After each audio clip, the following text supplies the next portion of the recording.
Hi there, thanks for joining. When you're painting with acrylics and you want to cover a previous layer, one time it works fantastically and the other time with another color it doesn't work. Why is that? It's because some colors are opaque and some colors are transparent. Speaking roughly, you can say that acrylic paints consist of binder, that's a sort of glue, and pigments. Pigments are those very small particles that give color to your paint. First, let us have a look at the acrylic binder. It's a sort of glue, as I said before, and it looks a little bit milky when you see it on the palette like this, you see? It's a little bit white, and when you put it on the canvas, it becomes transparent, especially after drying. This is also why acrylics dry darker. They have a color shift after drying, and that's because of this acrylic binder that is a little bit milky. When dry, it is completely transparent, so your acrylics dry darker. So the acrylic binder is transparent by itself, but then they insert the pigments to give the acrylic binder the color. And pigments come from a wide variety of sources. And some pigments have the characteristics that they are very transparent, and some pigments are very opaque. And you have all kinds of pigments in between, of course. But how do you know if a pigment is transparent or opaque?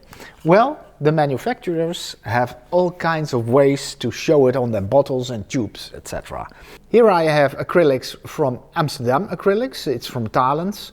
And here you see that square, it's completely filled, and that means it is opaque. And by the way, this is titanium white. Titanium white is an opaque pigment.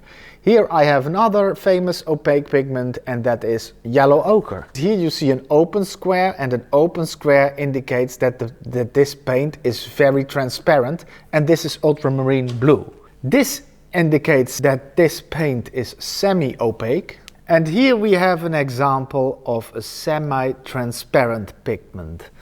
But with different manufacturers come different ways to indicate the transparency. With this one, for instance, Winsor & Newton Artist Acrylics, they indicate it on the tube by putting a stroke on it. And you can see how transparent or opaque it is already. And on top of that, they also indicate it with a square on the back side. So here I have a semi-transparent pigment. You can see on the back side it has that square with a diagonal in it. This is phthalo green. You see it's very transparent, and you see on the back side an open square. Here I have a tube of golden, and it's difficult to see, but also golden as well indicates on the tube with a brush stroke how transparent it is. And as well, they have all kinds of indicators on the backside. You can find how transparent it is, and they do it very precise with an indicator, with a slider.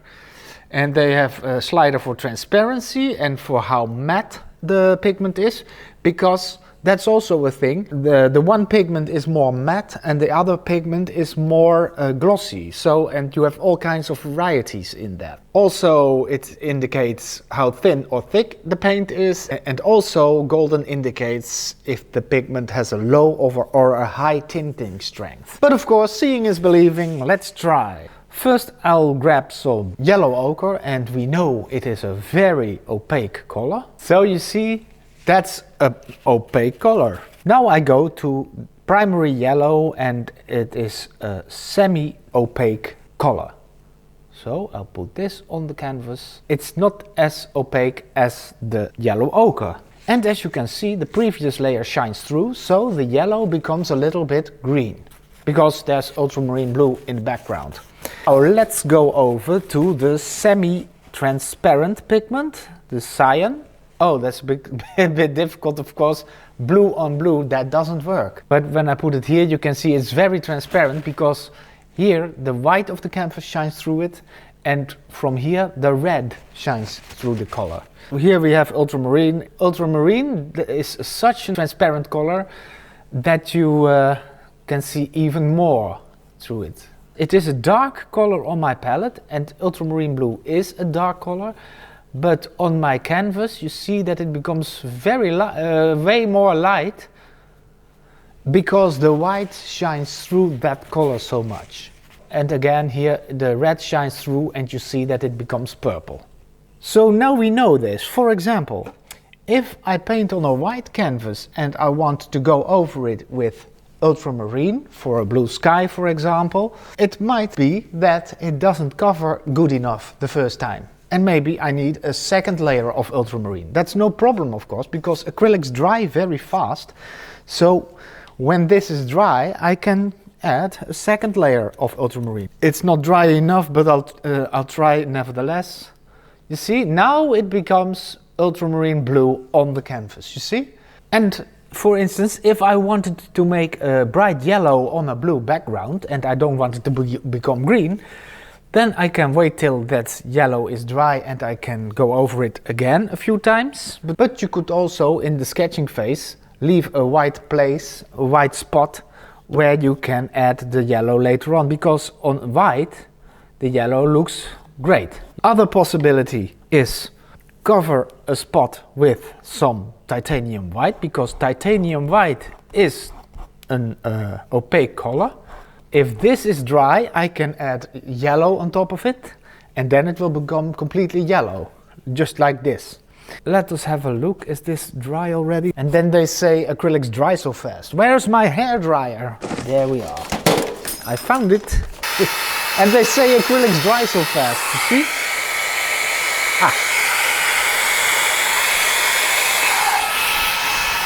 I like it. Now I can cover it with the primary yellow like this, you see? No problem. Now I have what I wanted. So when you make a big mistake or happy accident, then you just cover it with white, titanium white, and you put on the color you wanted. No problem at all. And there's still another possibility. You could also look for alternative pigments.